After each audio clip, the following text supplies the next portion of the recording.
はい、こんにちは。タモン丸の、カンコレ、タモン丸です。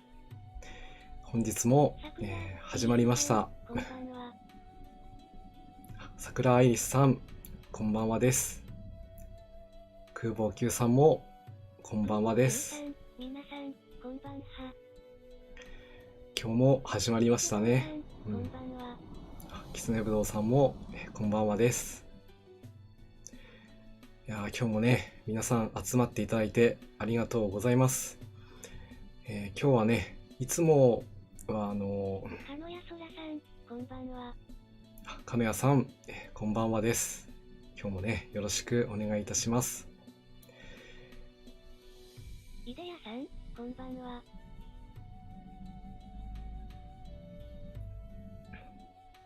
はい、いでやさんも、こんばんはです。今日は、皆さんね、時間に合わせていただいて、本当にね、ありがとうございます。今日の任務はですね、今から2回ほど前に攻略しました矢作の任務で、サーモン海域、下ルートをね行こうっていうことで組んでたんですけど、どうも軽巡洋艦、期間では下ルート行くことができなくて断念をしたということなんで、それを今日はね下ルートで今まで一回も行ったことがないので攻略をしていこうというふうに思いまして作ってまいりました。皆さんはね、下ルートをやっぱり行ったりしたりしたことありますかね。なかなか攻略難度が高そうなので、果たしてどうなるか、乞うご期待といったところだと思います。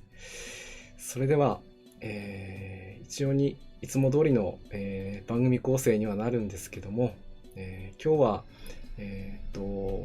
支援艦隊のことでちょっとね、一つ勉強してきましたので、そこら辺も兼ねていきたいと思います。最初に、任務の説明の方から入っていきたいと思います。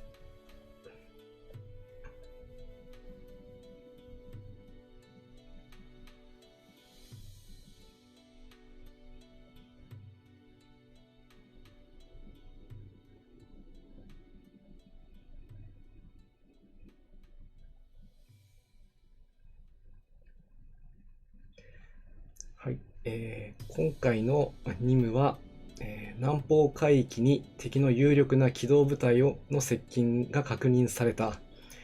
空母機動部隊をもってこれを迎撃せよ。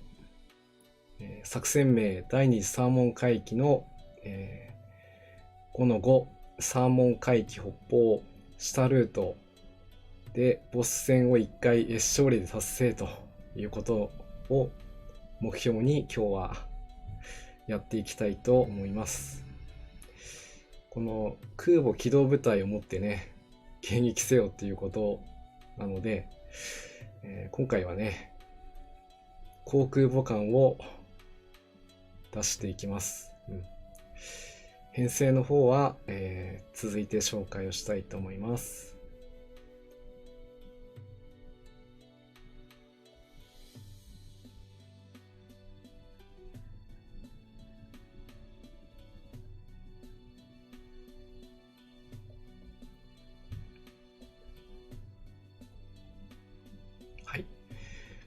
出撃メンバーは、以上の6名になります。航空母艦赤城海二母、そして加賀海二、守るとお読みすればいいのかな。そして鈴谷海二、最上の海二徳、朝下の海二、そして最後は多種検討ということになっています。航空母艦による、野戦航空攻撃、こちらをもって下ルートを攻略をしていこうというふうに考えております。装備の方も、それ用にしています。ただ、赤木さんだけは、流星の一光線のね、熟練を一番上のスロットルに載せています。これはおそらく、道中はね、十分この観戦と観光で叩けると思うんですけども、やはりボスを叩かないといけないので、少しでも火力が欲しいということで、ちょっとここは1スロットだけは通常の夜間戦闘機ではない攻撃機を積んでいます。そしてね、加賀さんには、4スロットすべて、野戦、戦闘機と、攻撃機のセットになっています。ただね、夜間攻撃がするには見張り員、熟練搭乗員が必要になってくるので、そのためにスロットルを一つ埋めています。そしてもう一つ問題というか、このドラム缶をね、4隻作らないといけないということなので、他の4隻はね、ドラム缶1個ずつスロットルに埋めてるような状態。あと、鈴谷と最上には、スロットルがちょっと隠れて見えないんですけども、副砲をね、積んでいる状態になっています。ですので、制空もできるし、連撃も一応できる、制空も取れるだろうというふうな編成をしております。あとはね、最近、私の方ではハマっているこの夜間夜艇ですね。こちらも2つ用意してあります。通常だと連動の高いカンムスのねレベルによって発動率が決まってくるんですけど、これを2つにすることによって発動率がさらに高まるということなので、2つ用意してあります。そして駆逐艦の朝しもフィニッシャーになってくれると思います。魚雷のカットイン装備になっております。そして多種検討、駆逐艦で唯一の4スロットを積めるこの子にはね、一応連撃仕様にしたのと照明弾をどうしても積みたかったんですね。ただね、ドラム缶も積まなくちゃいけなかったんで、こんな形になっております。一応出撃メンバーは、こんな感じになっております。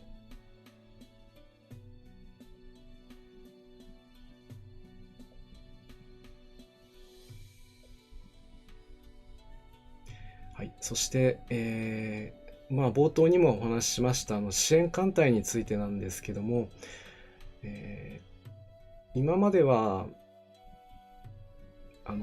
正直言うと雰囲気で積んでたところがありまして、もうちょっとねちゃんと効果を確認しながらやっていければよかったんですけども、それをちょっと今回は勉強をしてきた感じがこのような装備の状態になっております。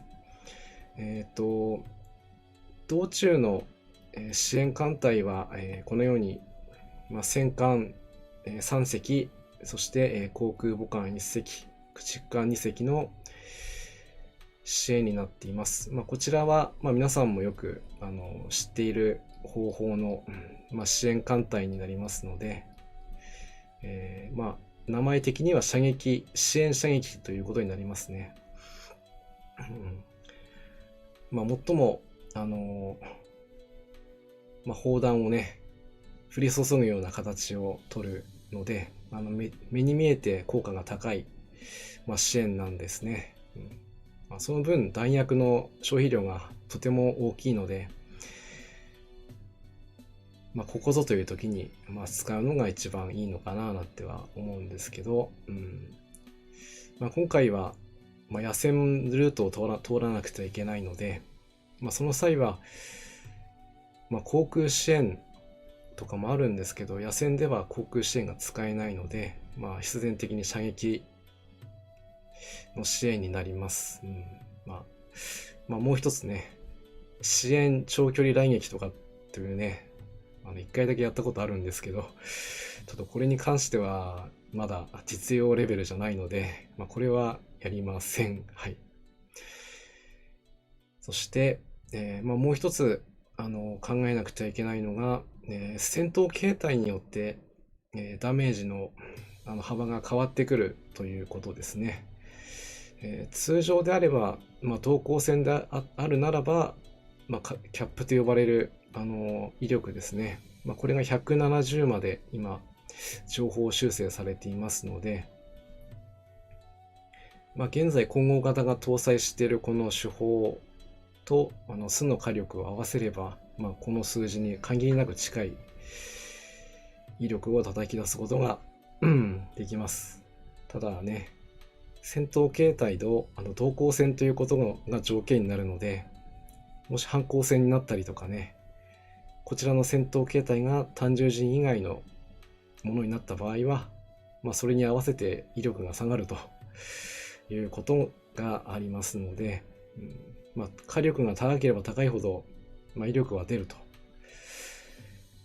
なので、本当にね、ここ上級というか、RTA とかすごいね、早くクリアされる方はですね、反光キャップよりもはるかに高い火力で編成していて、さらに、命中性能の高い、上級の装備をね、整えていたりもして、プラス電炭ですね。これで、命中も高めていけると。あとは、カンムスの連動ですね。これも、運の値もね、合わせて考えていかないと、効果が上がっていかないということですから、そこまでいっちゃうとね、どこまでもちょっとハードルが上がっちゃうんで、今回のところはこんな感じの編成で威力を試してみたいなと思っております。はい、ちょっと説明長くなっちゃいましたけど、以上の艦隊で、出撃の方ね、していきたいと思います。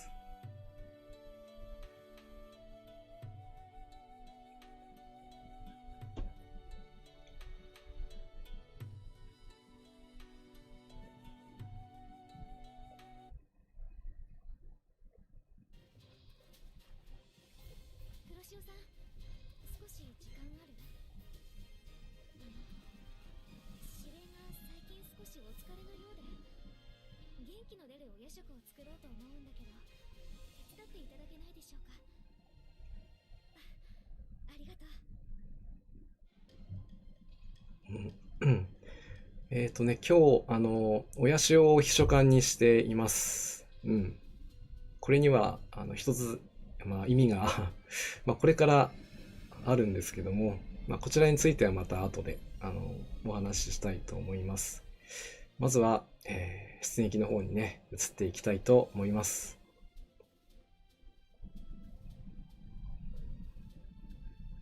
安心してはダメ。全力で参りましょう。あとは、支援艦隊の出撃した時に、最初にね、出しておかないといけないので、まずは南方海域の前衛支援任務、こちらに、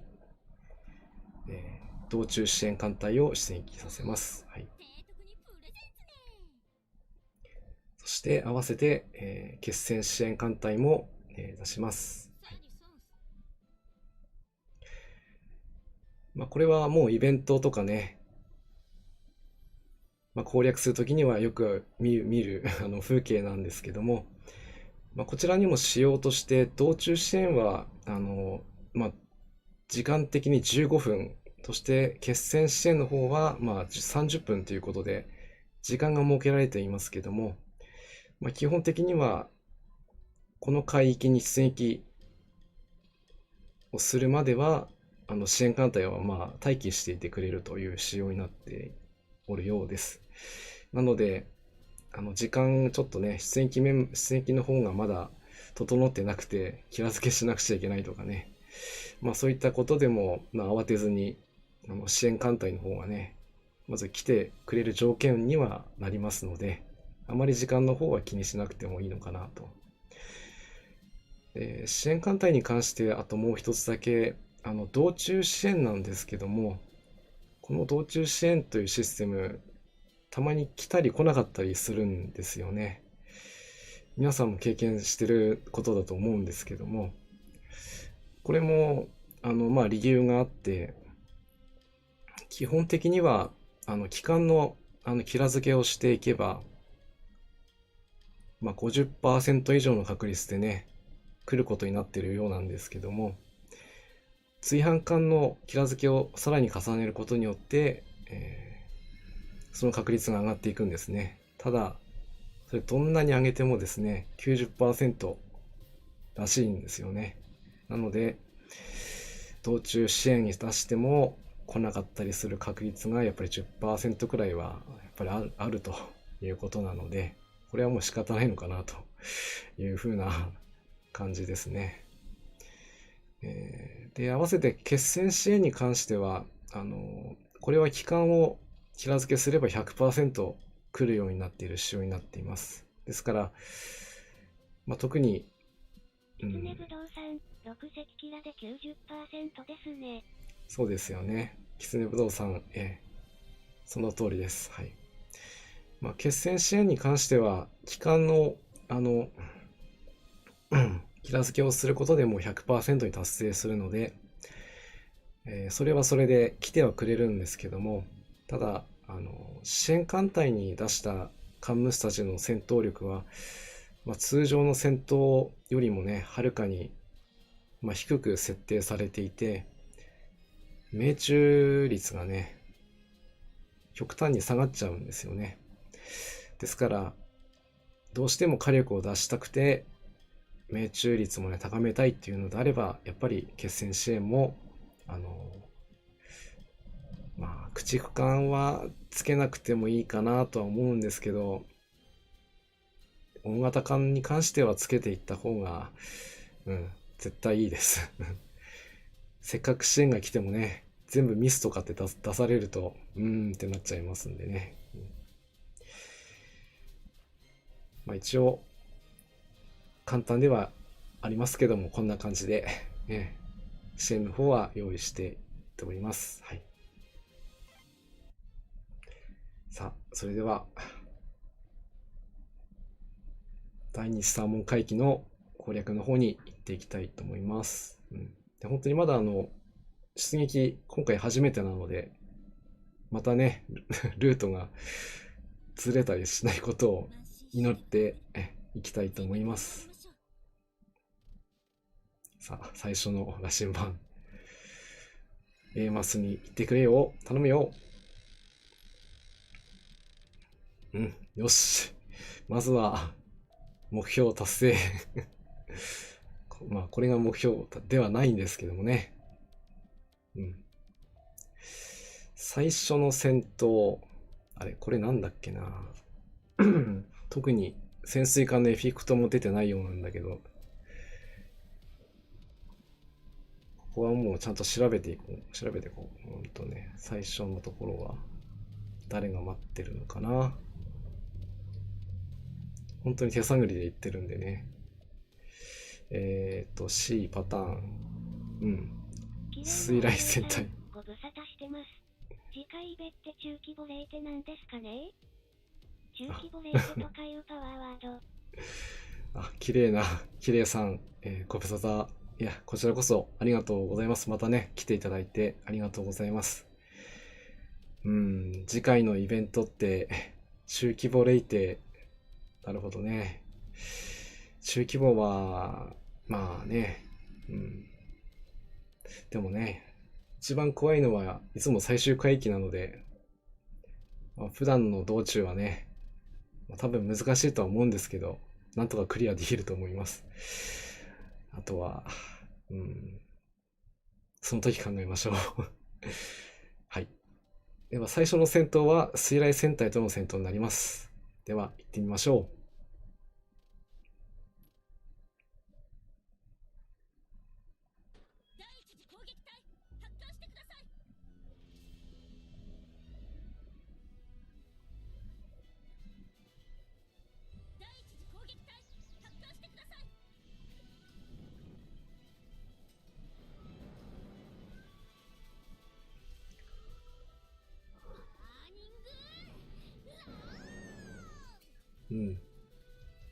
今回は最初の支援、来てくれましたね。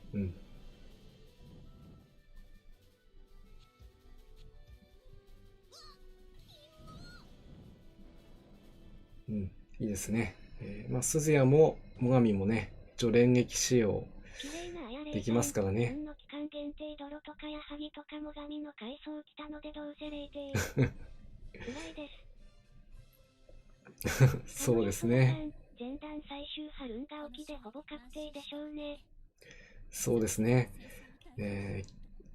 キレイさんが言うように、今回の作戦はね、ジョンストンが今検定泥でいますし、矢作もねっていうことになっちゃうとね。なお、矢作任務の5マイナス5だけ残してます。笑い。なるほど。金谷さんもね、言われてる通り、その前段作戦は、ルンガ置きでしょうから、ソロモンといえばソロモンなんですけど、ガダルカナルのね、撤退戦の、第一戦ということになるので、おそらく、水雷戦隊との相手は従順洋艦のね、編成で来ると思います。ただちょっと情報がまだ全然少ないので、今のところこんな感じでしかお答えできないですしね。矢作の任務はね、ちょっとまたハードルがね、高いんで。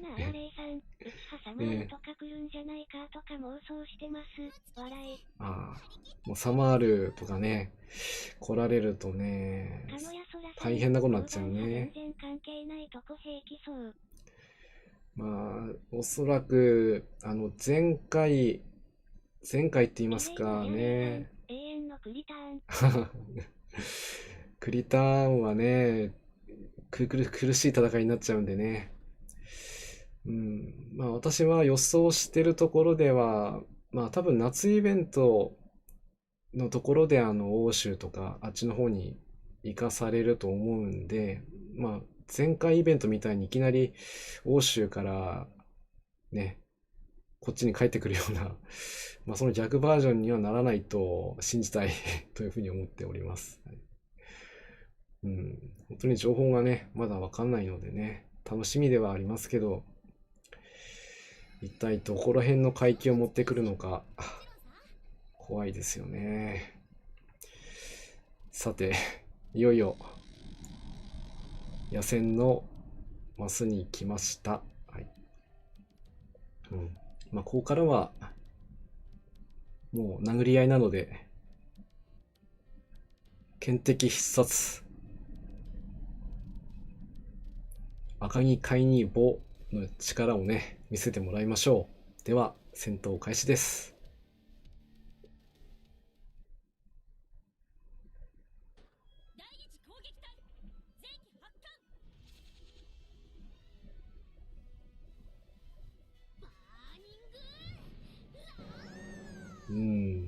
いい支援が来るな。やっぱりな。こういうのがいいね。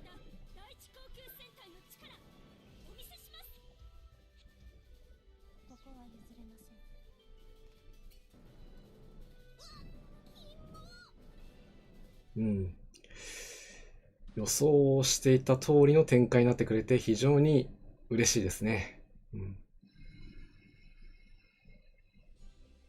よーし、まずは第一戦を突破と。この勝利で慢心してはダメ。索敵や先生を大事にしないと。頭の中で何かが。ね、でも慢心はダメ絶対ということなので、このルートで行くと、ユラですね。4番艦のユラです。どうぞよろしくお願いいたします。はい、ユラさんよろしくね。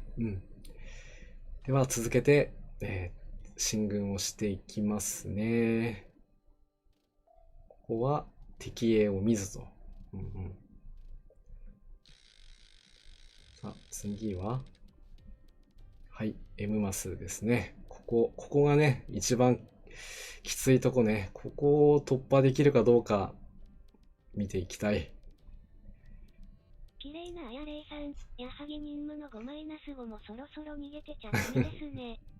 さっさとやはぎ法にもらうべきですね。そうですね。まあ、さすがに、後に取っとくとね、多分また、明日のアップデートで新しい任務がね、増えると思うので、いや増える、増えないかな。でも、なんか増えるような気がするので、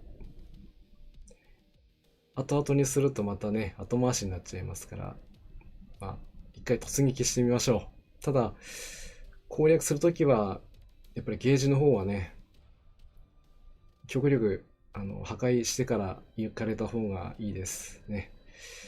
うん、大変でした。うん、まあ、ゲージ割るときも、ダブル零編成は1回しか倒せませんでしたから、うん、あれをね、普通任務でやろうとしたら、それこそ大変なことになっちゃうんで、うん、まあ、できるだけ破壊してから行くことをお勧めします。さあ、それはそうとして、こちらも、決戦、野戦のね、相手のフラッグシップ出てくるんで、どんな感じで展開するのか楽しみだな。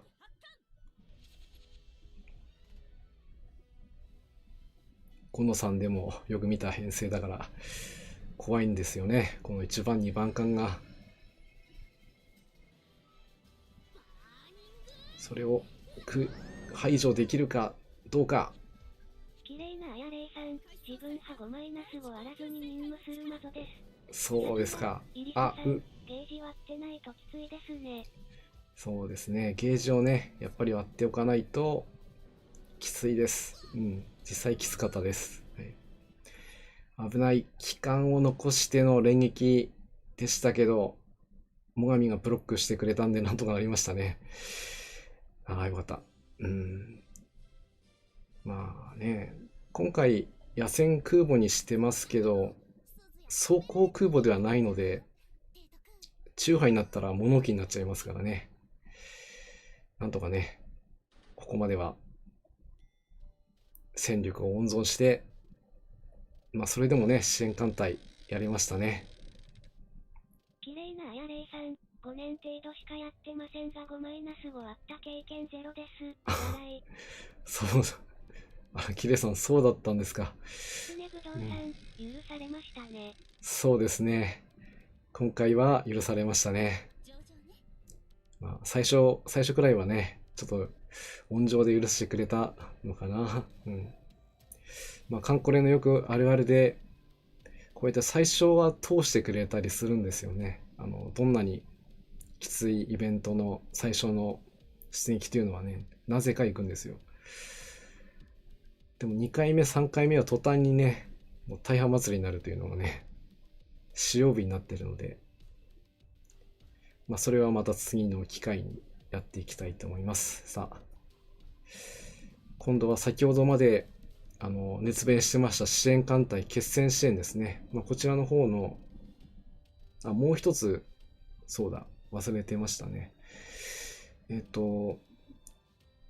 まあ、道中支援も決戦支援も航空母艦が一隻入っていますよね。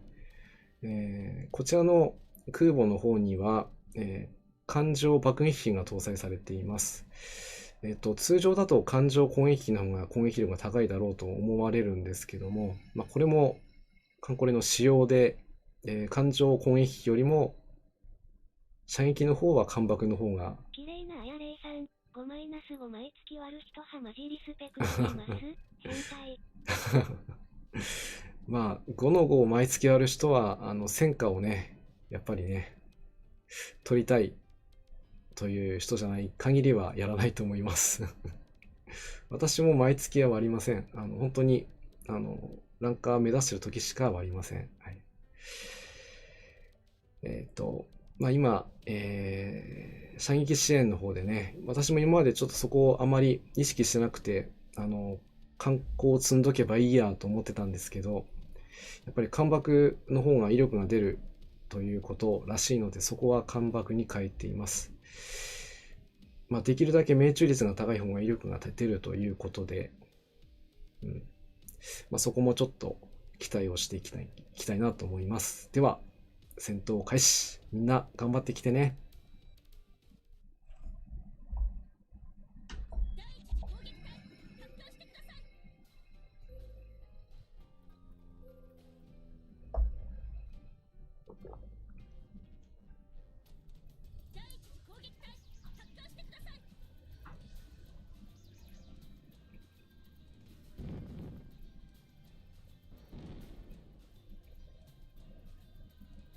さあ、エシリュウ、ほう。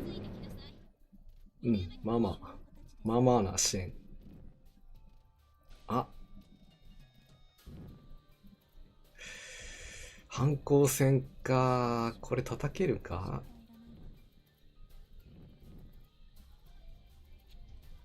い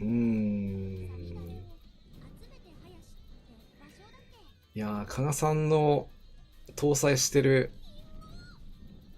感情攻撃機はね、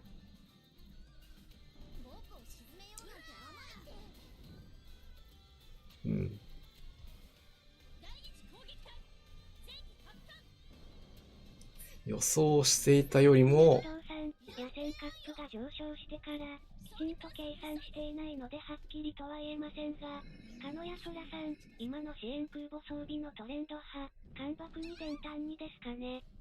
そうですね。今の支援空母のトレンドはね、艦爆と電炭ですね。命中率を高める方が効果が高いということで、なるほど。だいぶ削ったけど、これだと S 処理が取れないので、ぶどうさん、カップが上がる前なら、支援で一光線を使う場合、加賀任務でもらえる夜光液でカップに到達しました。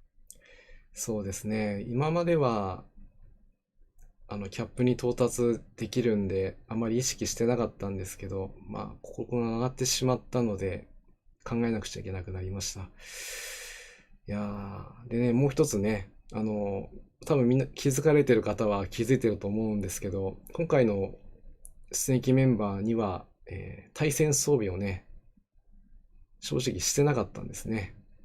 してなかったというか、加賀さんに搭載している、もしくは一光線熟練とエグサでもカップに届きました。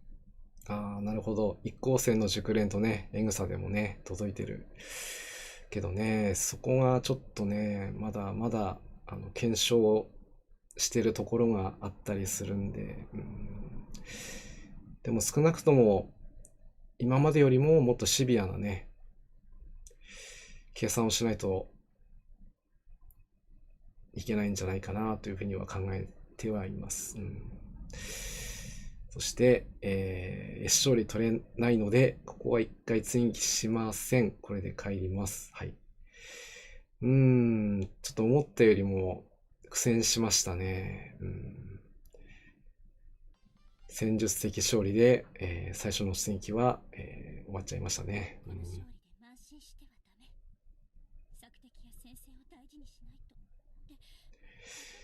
おそらくは、同行戦だったら落とせたと思うんだけどな。はい、鈴風、よろしくね。はい。艦隊が帰ってきましたね。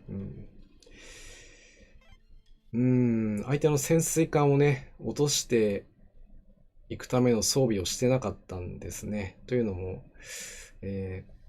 加賀さん装備のね、この、TBM3W、3S ですね。こちらの対戦能力で落とせると踏んでいましたが、見ての通り、半分しか削れませんでした。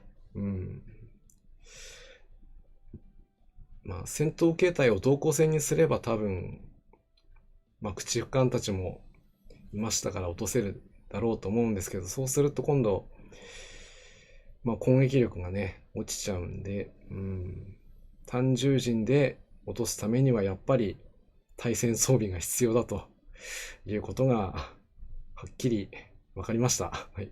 分かられました。ということは、この中で対戦装備をすることが可能な装備ができそうなのは、多種剣とか朝霜になるんですけど、朝霜の場合、一応カットイン装備にしておきたいので、多種剣闘の方にね、対戦装備を積んで、もう一回いきます。やっぱり机上の演習と実戦とではね、やっぱり勝手が違いますね。これで、開幕でね、潜水艦をこうポンと倒して、あとはもう、野戦に持ち込んで落としてやろうと踏んでたんですけど、甘かったな。そんな簡単にはやっぱりいかないですね。なので、装備の方はもうガチ装備でいきます。はい。これなら、反抗戦でも、落とせるでしょう。はい。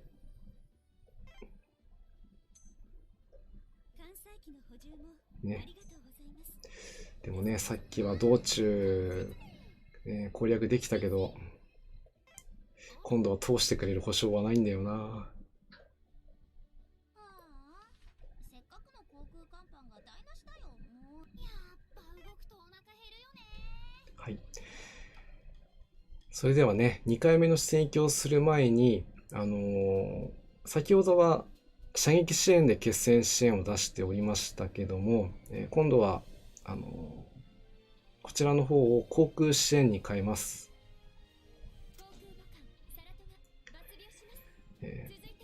あんまりイベントでもね、使ったことがないんですけども、航空支援、こちらも今後やらないといけなくなるんじゃないかと思って、今回はちょっとその予行演習も兼ねて組んできました。一応簡単に説明しますと、航空母艦を、最低でも2隻以上ですね、艦隊に加えた状態で、あとは駆逐艦2隻ですね、入れてあげると航空支援の、最低限の条件が満たされるわけなんですけども、最大、4隻ですね。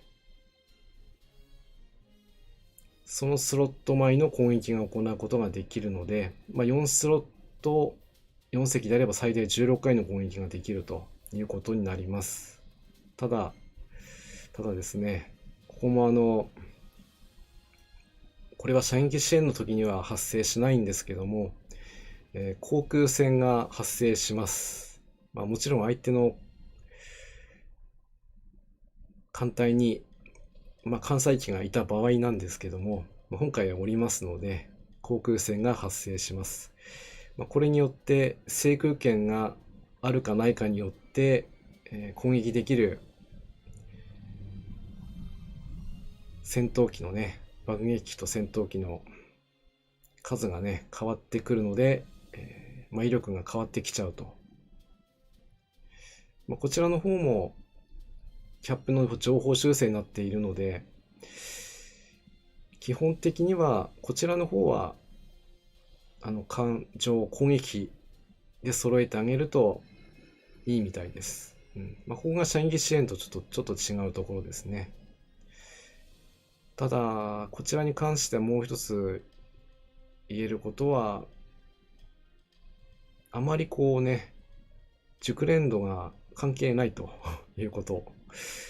なので、代わりに熟練度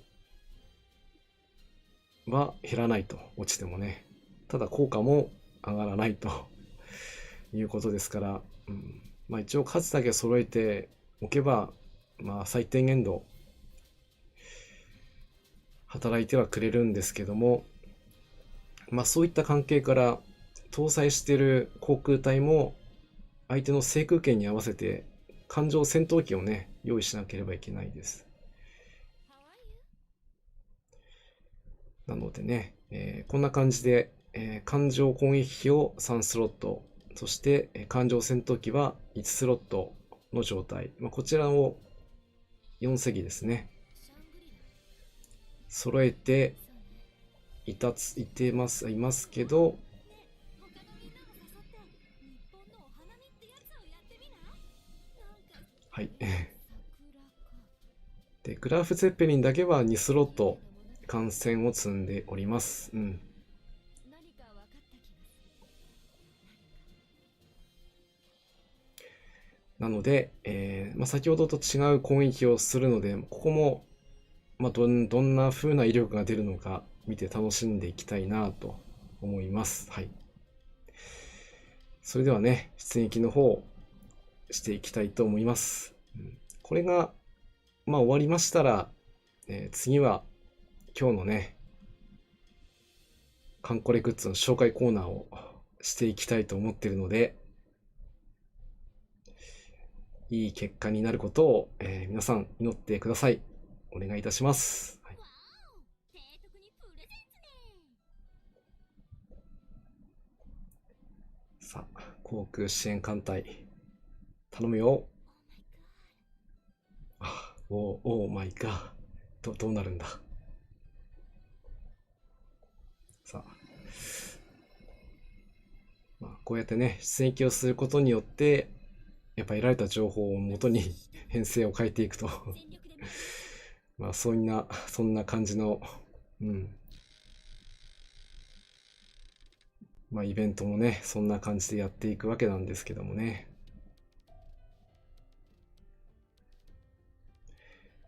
よし、まずは最初のマス。ここは特に問題なくいけると思いますが、油断なくいきましょ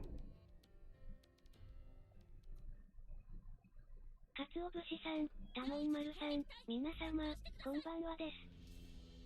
う。かつお節さん、こんばんはです。今日もよろしくお願いします。今日はね、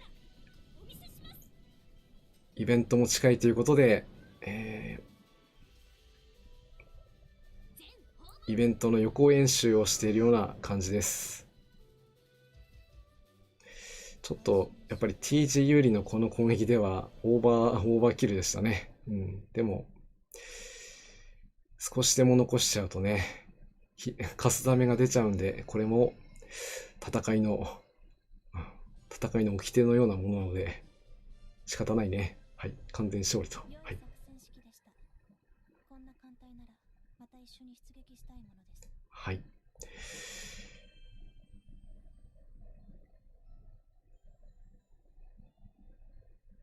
さあ。さくら、イリスさん、かつお節さん、こんばんは。ね、しぐれもよろしくね。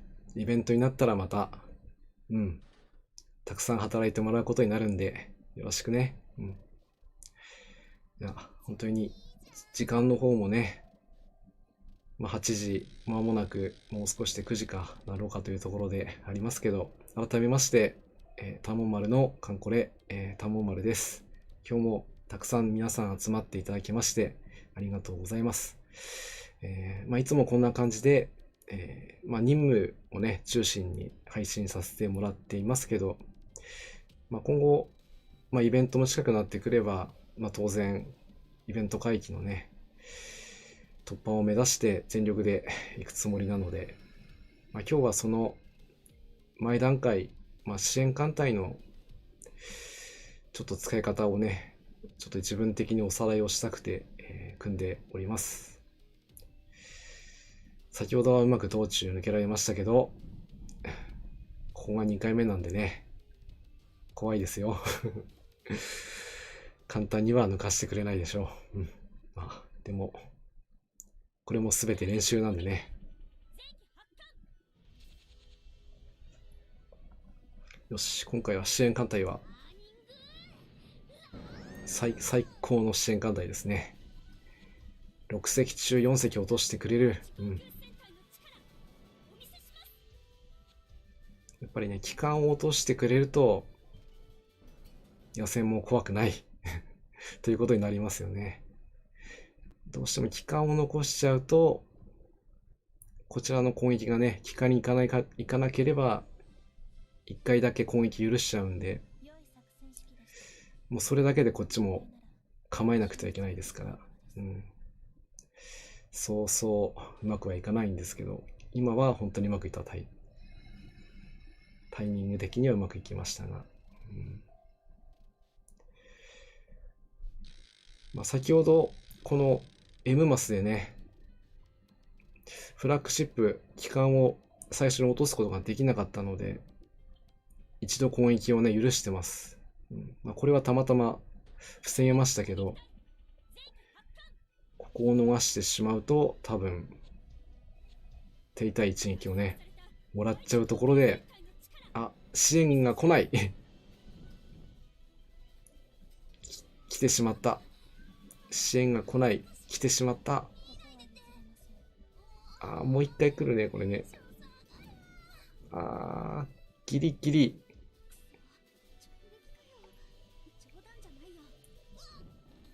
野戦はこれだからね。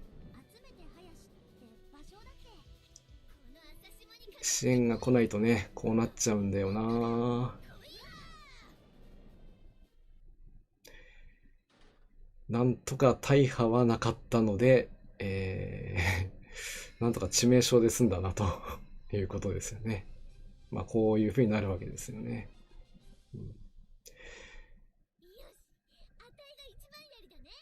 ね。まだね、私も完全じゃないんだけど、運はそれなりに高くしてるんでね、カットインは期待できますけど、大体確率的には 60% くらいかな、それでも。よくこれからね、見る光景になろうかとは思うんですけど、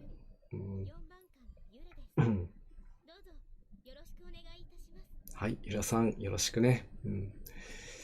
でも、ここまで来たらもうね、道中撤退はありえないので、このまま進んでいって、でも戦ってみないと、勝つか負けるか分かりませんしね。万全にいったところで勝利できるっていうわけでもないです。ですから、これを試行錯誤しながら、攻略をしていくというのが、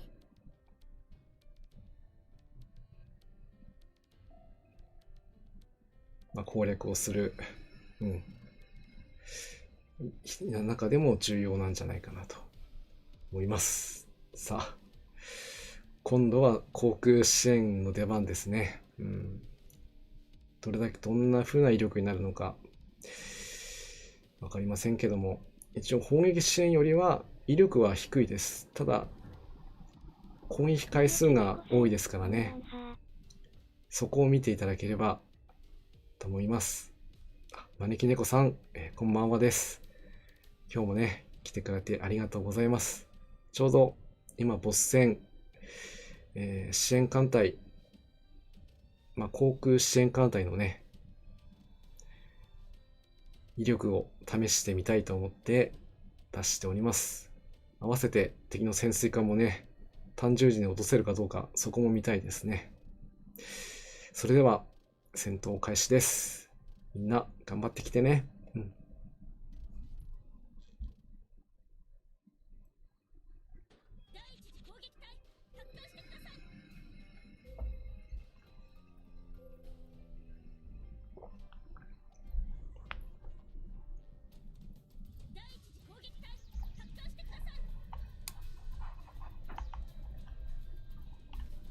かつお節さん、招き猫さん、こんばんは。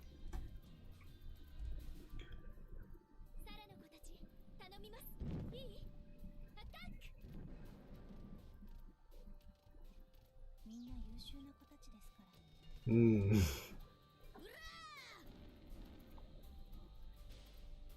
ら。加賀さんに行っちゃった。でもまた反抗だけど、さすが硬い。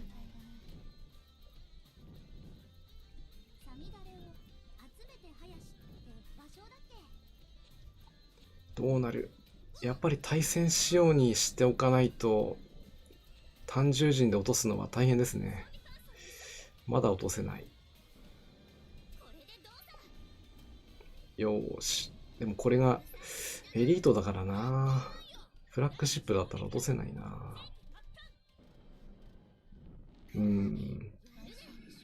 おっしょー。硬いね。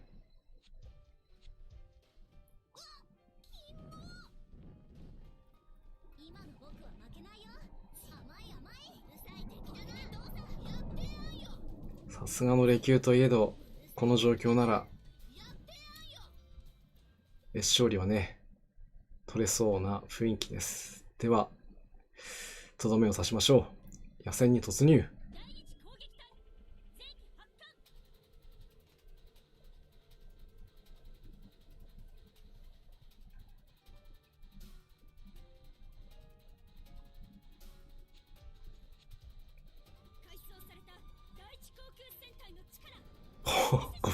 500はちょっと出しすぎだな。ちょっと最後はオーバーキルになっちゃいましたけど、はい。まあ、これが今私が持てる艦隊の野戦の威力の、最大ですね。最近は一光線が最終海域の支援艦隊で来てくれたりもするんで、なかなか出番がね、なかったりするんですけど、でも本体だってこれだけできるんだというところを見たいですね。5-5は潜水艦が若干パワーアップしますね。招き猫さん、パチパチパチ。ありがとうございます。S 勝利おめめ。ありがとうございます。そうですね。どうしても潜水艦がいるんで、単獣陣選びづらいんですけども、でも、単獣陣にしないとね、本体落とせないんでね。皆さん、勝利おめ、ありがとうございます。きつねぶどうさん、おめでとうございます。ありがとうございます。そして、りゅうじょうちゃんが来てくれております。最近、海藻がね、亀屋さんもおめありがとうございます。軽空母の、要は、近代化改修がね、ちょっと追いついてなかったりするんで、軽空母来てくれると、非常にありがたいです。ありがとう。はい。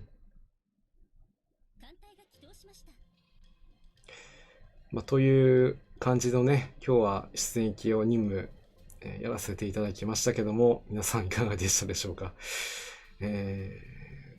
まだまだね、改善する余地は十分ありますので、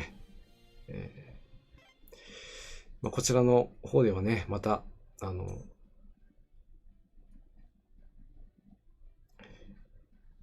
勉強を重ねていきたいと思いますね。さて、終わったリザルト画面ですけど、今、防気サイト、707なんですけど、これを補充したらどうなるのかな。はい。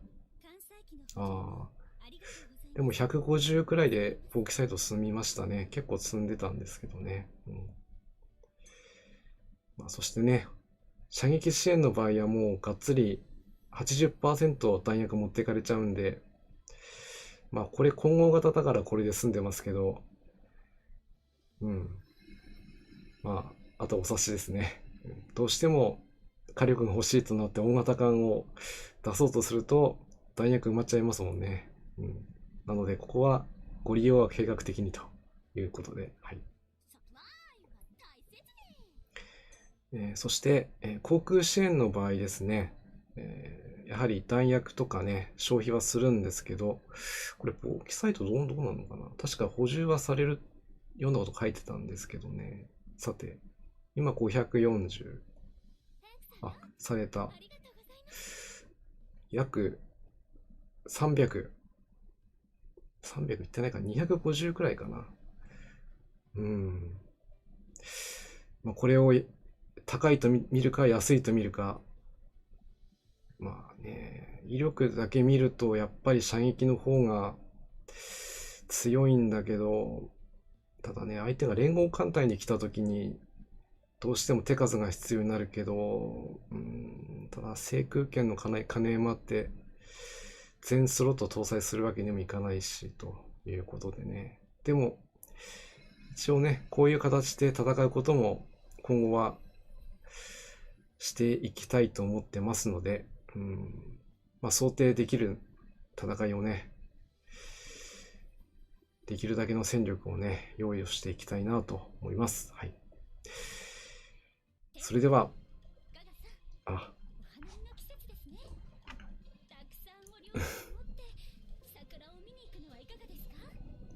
章さんと相談してきますね。はい、やめてください。鎮守府の資材がなくなっちゃうんで、それはやめてくださいと。強くここは、申し渡しておきましょう。はい。では、今日のね、いつものコーナー、始めていきたいと思いますので、もう少しね、お付き合いいただきたいと思います。ちょっと用意しますので、少々お待ちください。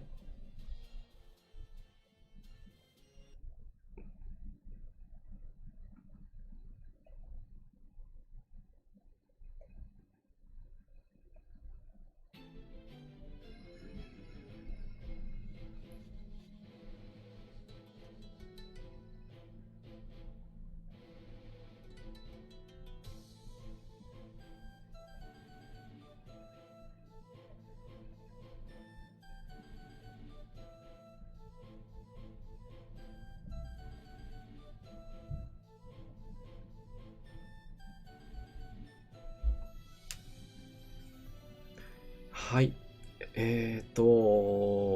カンコレグッズの紹介コーナーということでね、これも最近もう定番になっちゃってます。期待をされていらっしゃる方もいるのかなと思っちゃいますけど、今日の最初の時に秘書官だった子、皆さん覚えてますでしょうか？覚えてますよね。はい。その子の、関連グッズになります。はい、こちらです。はい、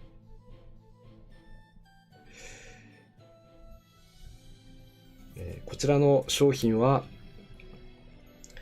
江戸の味を代表する、かつお節さん、ありがとうございます。はい。代表する金船佐の佃煮、文元2年、初代船屋佐吉がね、品川沖で釣りを仕立てた折に、しけにあった今の、伝統っていうのかな、漂着しました。土地の漁師の雑魚って読むのかな、ちょっと読み方はわかんないけど、その塩煮にヒントを得て、江戸港湾の豊富な魚介類を醤油を用いて煮込み売り出したのがそもそもの始まりと伝えられています。以来、佃煮は江戸庶民の欠かせぬ食べ物として親しまれてまいりました。平天3代目の金森は、先祖から受け継いだ秘訣の上にさらに工夫を重ね、今日他に類を見ない江戸名物の佃煮を生み出しました。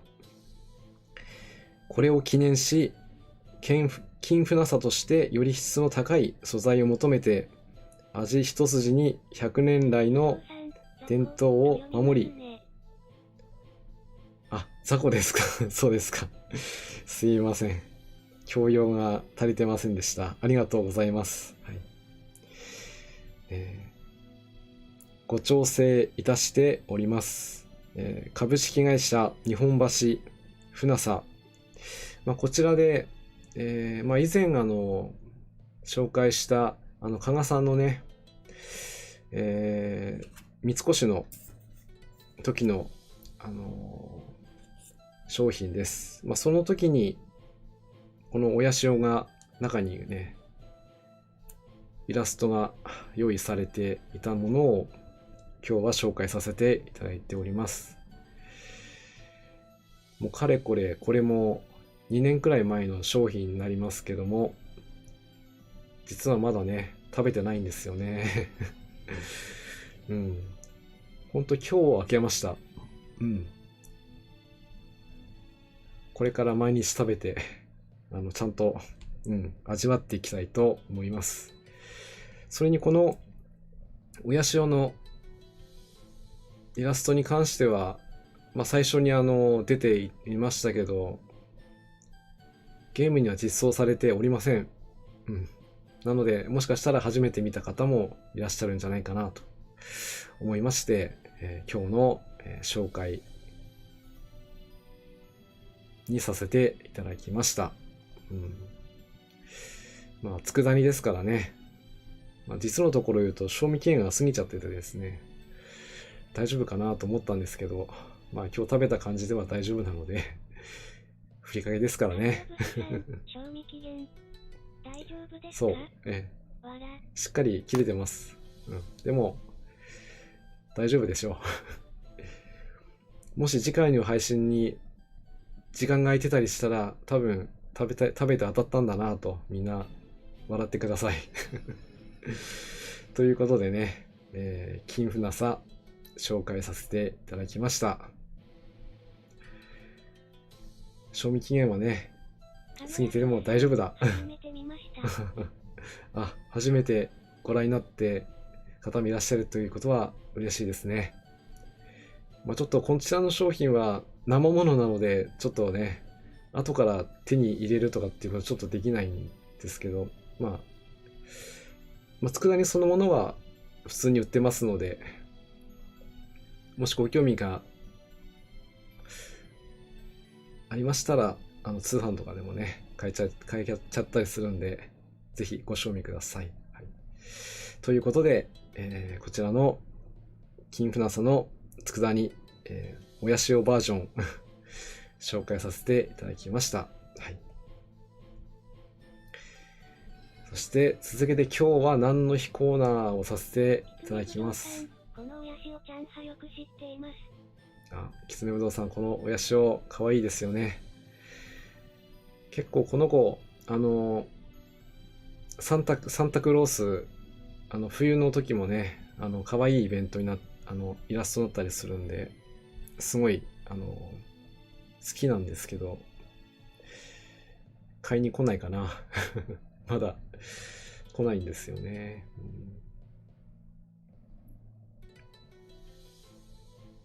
ではね、続けて、今日は何の日のコーナーしていきたいと思います。じゃあちょっとこちらに。こちらはもういつものね、BGM に変えさせてもらって、はい。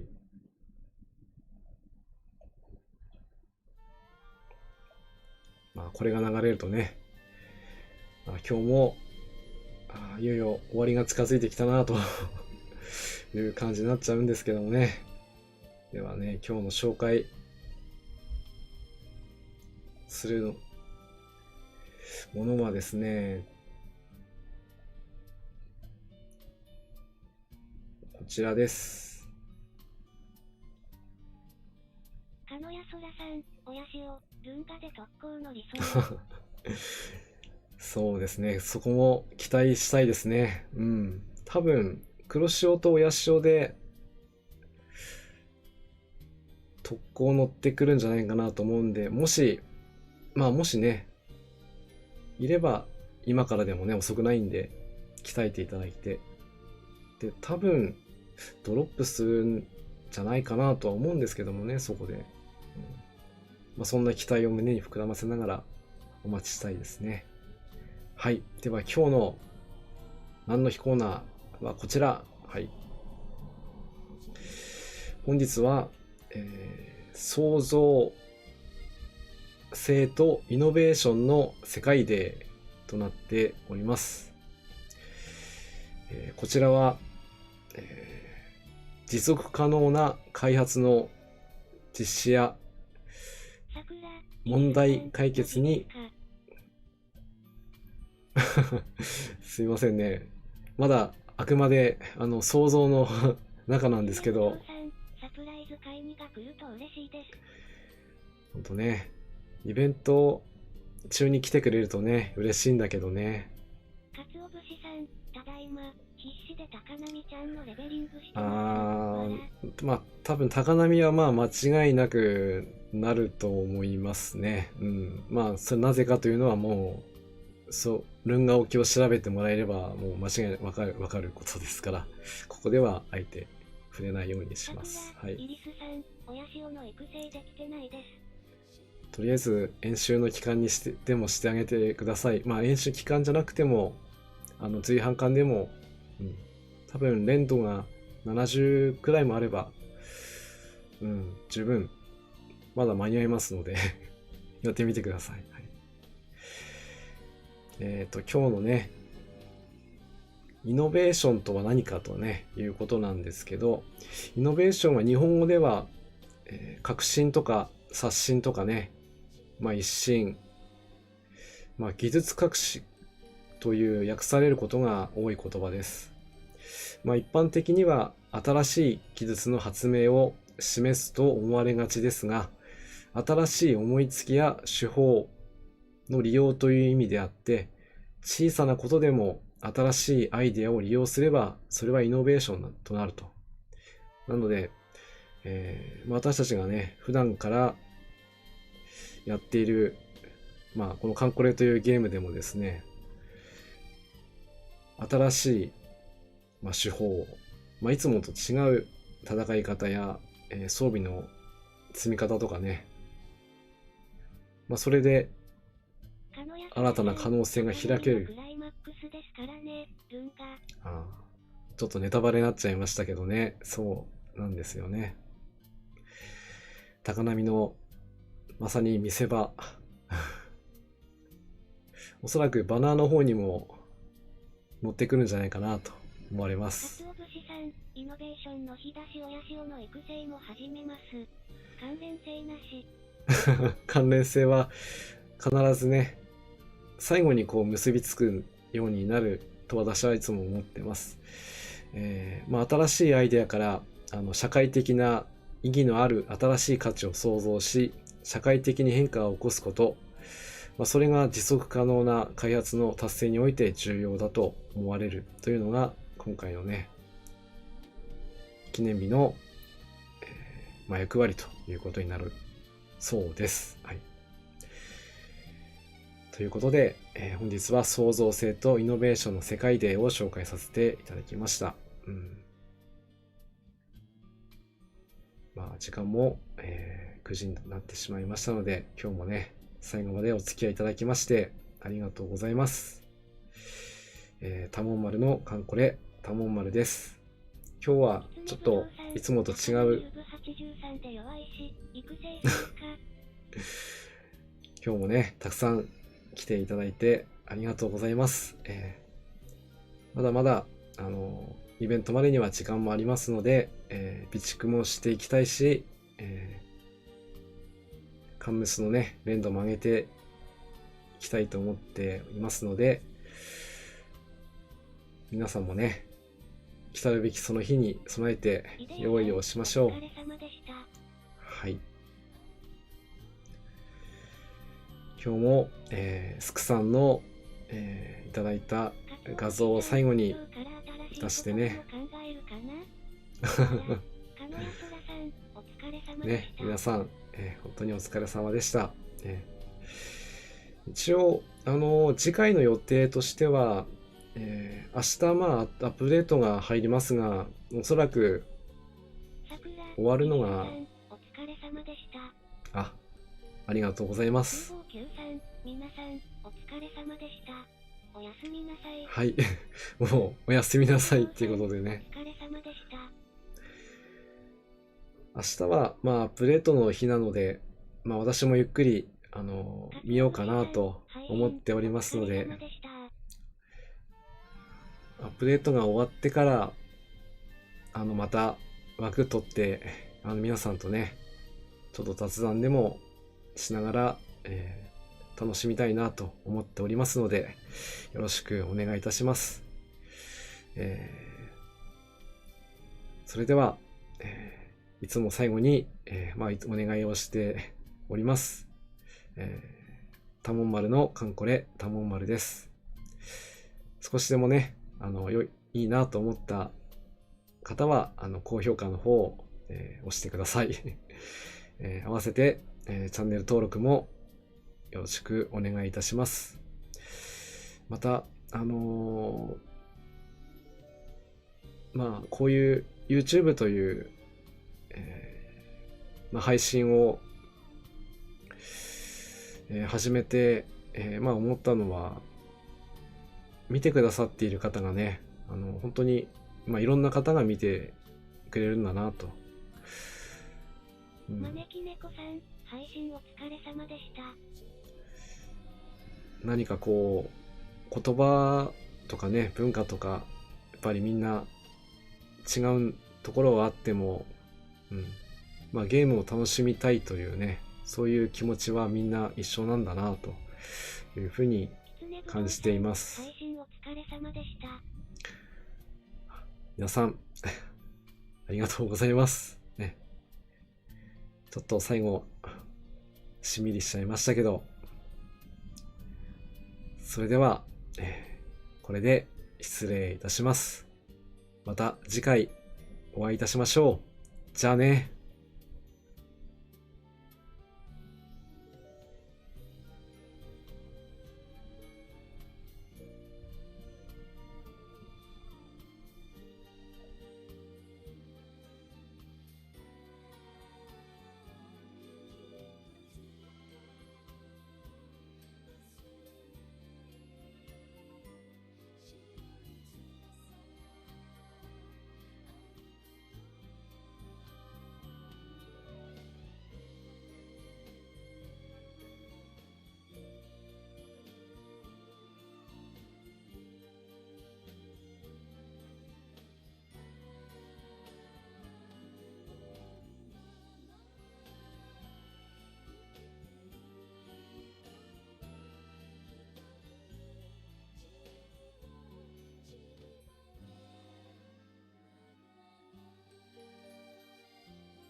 ダモン丸のカンコレさん、皆さん、お疲れ様でした。